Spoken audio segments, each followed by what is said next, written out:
Assalamualaikum warahmatullahi wabarakatuh. Alhamdulillahirabbil alamin wassalatu wassalamu ala asyrofil anbiya'i wal mursalin sayyidina Muhammadin wa ala alihi washabbihi ajmain, amma ba'du. Baiklah kawan-kawan dimanapun berada, pada hari ini saya sudah berada di depan atau di samping Masjid Tanwirun Najah atau yang dikenal dengan Mas Tanjak yang berada di kawasan Bandara Hang Nadim, Kota Batam. Yang mana Bandara Hang Nadim ini sudah berdiri sudah lama ya, tidak tahu persis kapan berdirinya. Dan di sini saya seperti biasa akan memberikan tausiah ya, tausiah pagi, tausiah siang, tausiah sore, tausiah malam. Nah itu yang penting tausiah ya. Tausiah itu diambil dari kata waso yasi wasiatan. Nah, itu berwasiat. Baiklah teman-teman, pada kesempatan pagi hari ini mari kita sama-sama untuk memperhatikan firman Allah Subhanahu wa taala dalam Al-Qur'anul Karim. Allah Subhanahu wa taala berfirman, "Ya ayyuhalladzina amanu qu anfusakum wa ahlikum nara." Wahai orang-orang yang beriman, qu anfusakum wa ahlikum nara, jagalah dirimu dan keluargamu dari sentuhan api neraka, dari azab api neraka. Kaum muslimin rahimakumullah,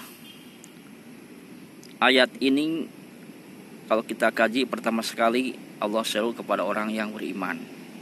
Allah tidak menyeru kepada orang yang tidak beriman. Jadi hanya menyeru kepada orang yang beriman.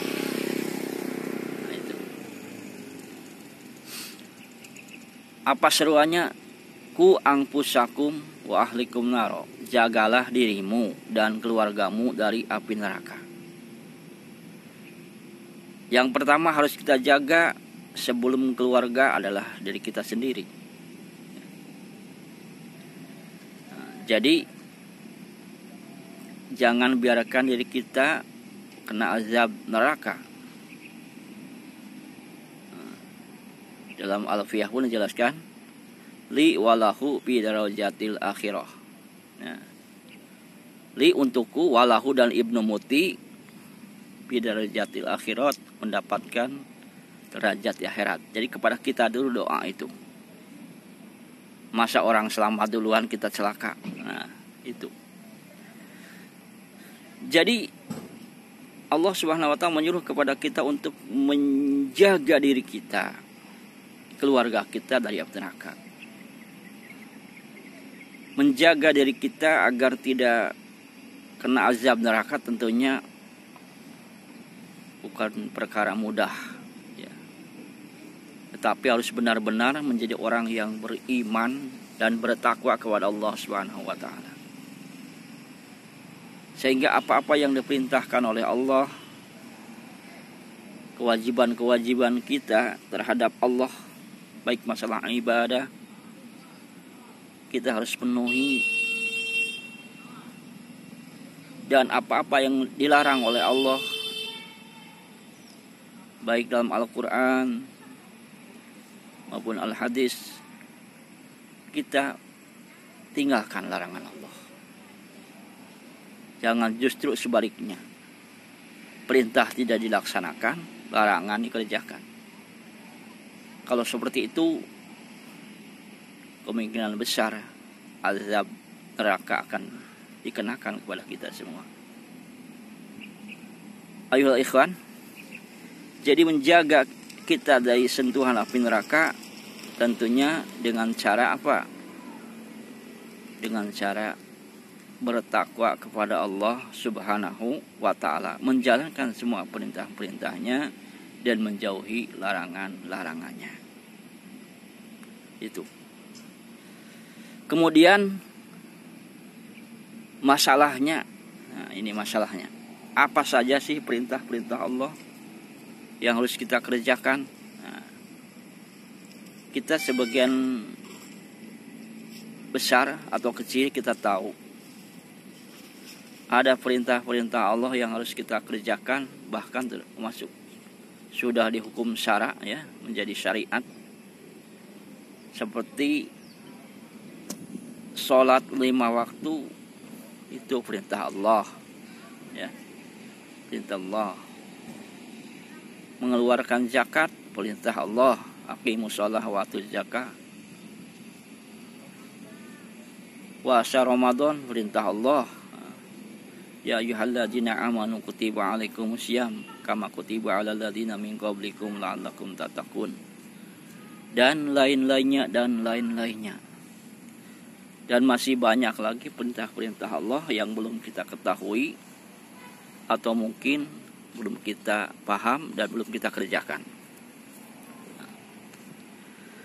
Jadi di sini kita harus menggali sebanyak mungkin apa saja yang termasuk perintah Allah dan apa saja yang dilarang oleh Allah, sehingga kita bisa menjalankan perintah-perintah Allah dan bisa menjauhi larangan-larangan Allah.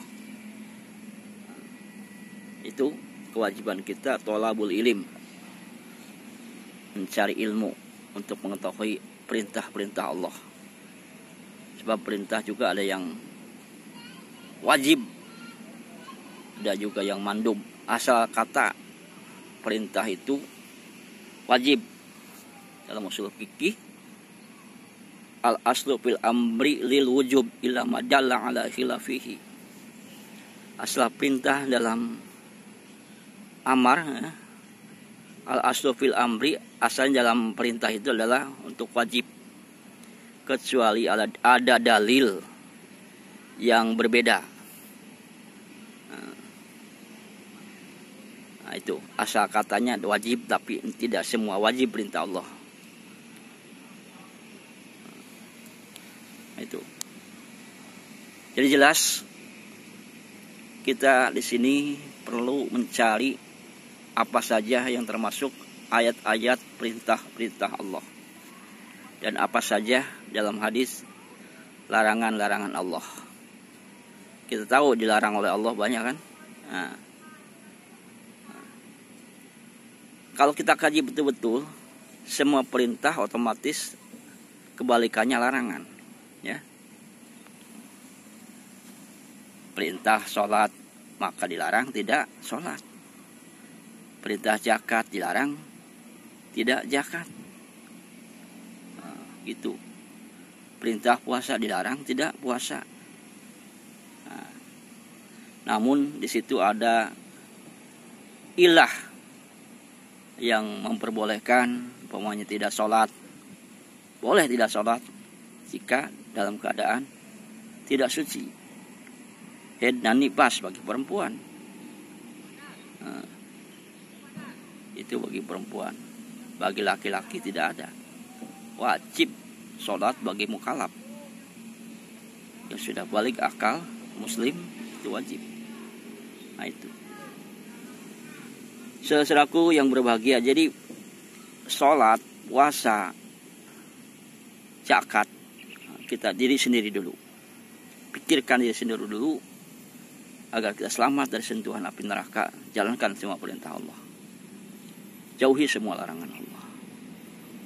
Itu satu. Yang kedua, hendaknya kita menjaga keluarga kita.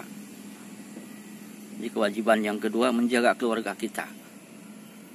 Jangan keluarga kita menjadi penyebab kita tidak masuk surga gara-gara keluarga kita bermaksiat kepada Allah, membawa diri, menyeret kita.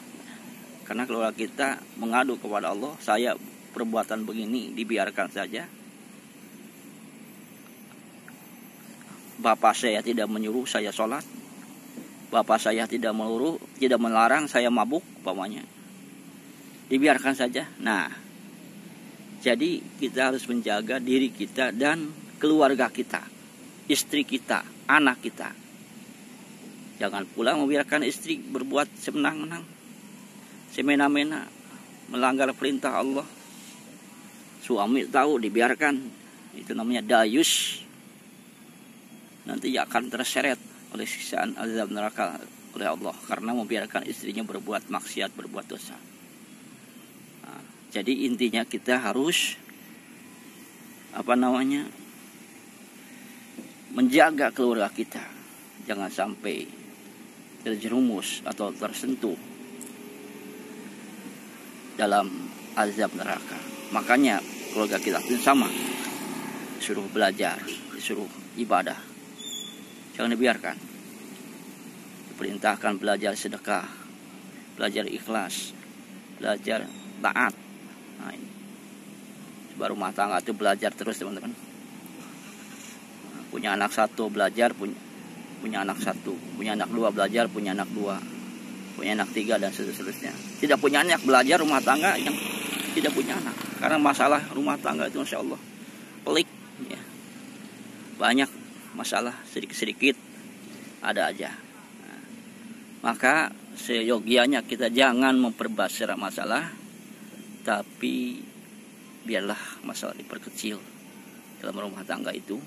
Yang penting, masalah yang penting itu apa kewajiban-kewajiban keluarga kita harus kita kasih tahu, dan harus kita berusaha sekuat tenaga untuk keluarga kita menjadi orang yang taat kepada Allah, taat kepada Rasulullah.